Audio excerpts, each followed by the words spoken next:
1.049 đô la, 1.249 đô la và có thể còn hơn thế nữa. Đây là những con số được đồn đoán sẽ xuất hiện trên hóa đơn của bạn nếu bạn sở hữu một chiếc iPhone 17 Pro thế hệ mới. Mỗi năm, chúng ta lại nói về những nâng cấp, camera tốt hơn, chip nhanh hơn, màn hình sáng hơn. Nhưng năm nay, câu chuyện lớn nhất dường như lại xoay quanh một thứ rất thực tế, chính là giá tiền. Nhưng liệu cái giá thực sự của chiếc iPhone 17 có chỉ dừng lại ở con số bạn trả tại cửa hàng? Với kinh nghiệm phân tích hàng nghìn thiết bị tại Điện thoại nhanh, chúng tôi tin rằng có những chi phí ẩn khác, những khoản thuế vô hình về kỹ thuật và rủi ro mà người dùng cần phải biết. Hôm nay, chúng ta sẽ làm một việc mà ít kênh công nghệ nào làm, chính là phân tích chiếc iPhone 17 như là một chuyên gia tài chính và kỹ thuật. Chúng ta sẽ cùng nhau đi tìm câu trả lời cho câu hỏi tại sao nó lại đắt giá đến vậy. Và tôi sẽ đưa ra những cảnh báo quan trọng về những rủi ro tài chính tiềm ẩn trong suốt vòng đời của nó. Đây là bài toán kinh tế mà mọi người dùng tương lai cần phải giải. Để mà hiểu được mức giá của iPhone 17, chúng ta cần hiểu được thế khó của Apple và những nút cờ chiến lược của họ. Có 3 lý do chính đằng sau việc tăng giá được dự báo. Thứ nhất, áp lực kinh tế không thể tránh khỏi. Chi phí sản xuất linh kiện từ tấm nền màn hình đến các viên mạch đều đang leo thang. Thuế quan và chi phí vận chuyển cũng tăng. Apple không thể một mình đi ngược lại dòng chảy của kinh tế toàn cầu. Thứ hai, chi phí nghiên cứu và phát triển khổng lồ. Còn chiếc A19 Bionic không chỉ nhanh hơn, nó được thiết kế gánh vác các tác vụ AI tạo sinh cực nặng từ GPT-5 ngay trên thiết bị. Hệ thống camera zoom quang 8x không chỉ là việc thêm thấu kính, nó là một cụm cao quang điện tử siêu nhỏ và phức tạp. Những công nghệ này đòi hỏi hàng tỷ đô la đầu tư và chi phí đó tất yếu sẽ được phản ánh vào giá bán. Và thứ ba, một nút cờ tâm lý cực kỳ thông minh.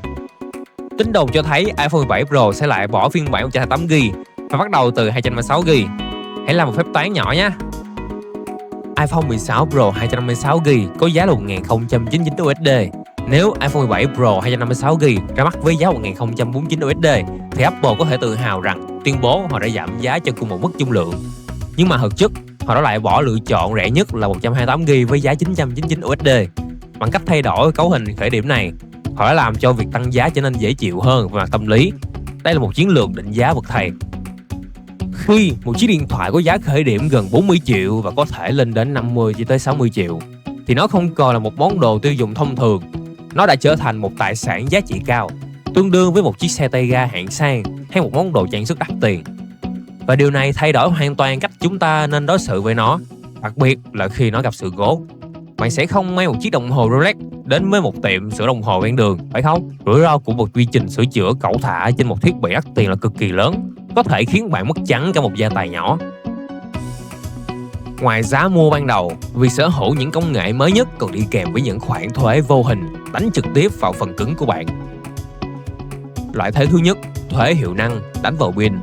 Để chạy được các mô hình AI tạo sinh như là GPT-5 ngay trên thiết bị thì con chip A19 phải hoạt động ở mức độ hiệu năng chưa từng có. Điều này tạo ra một gánh nặng khổng lồ cho viên pin. Mỗi khi bạn dùng Siri thông minh hơn, mỗi khi AI giúp bạn chỉnh sửa một bức ảnh thì bạn đang bắt kịp viên pin phải làm việc quá sức. Nhiệt lượng sinh ra từ con chip và mức tiêu thụ điện năng cao sẽ làm suy giảm tuổi thọ hóa học của pin nhanh hơn rất nhiều. Tại Điện thoại nhanh, chúng tôi dự đoán rằng những người dùng chuyên nghiệp khai thác tối đa sức mạnh của AI của iPhone 17 Pro sẽ thấy thông báo bảo trì pin chỉ sau khoảng 18 tháng sử dụng, thay vì 2 tới 3 năm như là các thế hệ trước. Đây là một chi phí định kỳ mà bạn cần phải lường trước. Loại thuế thứ hai, thuế phức tạp đánh vào camera.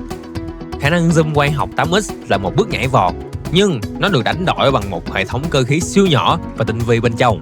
Càng nhiều bộ phận chuyển động, nguy cơ hỏng hóc càng cao. Chỉ cần một cú va đập đủ mạnh, dù không làm vỡ kính camera, nhưng cũng có thể làm kẹt hoặc lệch cơ cấu zoom bên trong. Khi đó, camera tele của bạn sẽ không thể lấy nét hoặc tệ hơn là ngừng hoạt động hoàn toàn. Và bạn không thể chỉ thay mỗi mặt kính, mà bạn sẽ phải thay thế toàn bộ cụm camera ống kính tiềm vọng. Và chi phí cho linh kiện này chắc chắn sẽ là một con số khổng lồ, có thể lên tới hàng chục triệu đồng. Việc Apple nâng dung lượng khởi điểm của bản Pro lên 256GB là một tin vui, nhưng nó cũng đi kèm với một rủi ro lớn hơn. Tại sao dung lượng lại quan trọng? Vì video 8K, ảnh Pro RAW 48MB, các ứng dụng AI, vân vân, tất cả đều đang chiếm rất nhiều dung lượng rồi. 256GB sẽ nhanh chóng được lắp đầy thôi. Điều này có nghĩa là chiếc điện thoại của bạn đang chứa đựng một khối lượng dữ liệu cá nhân quan trọng lớn hơn bao giờ hết. Nó không chỉ là một thiết bị liên lạc, nó là một kho lưu trữ cuộc đời số của bạn. Và đây là cảnh báo cuối cùng, cũng là quan trọng nhất của chúng tôi. Khi một chiếc máy đắt tiền như là iPhone 17 Pro gặp sự cố nghiêm trọng, ví dụ như rơi nước và mất nguồn, thì rủi ro lớn nhất không phải là chi phí sửa chữa. Rủi ro lớn nhất ở đây là mất đi toàn bộ dữ liệu không thể thay thế được.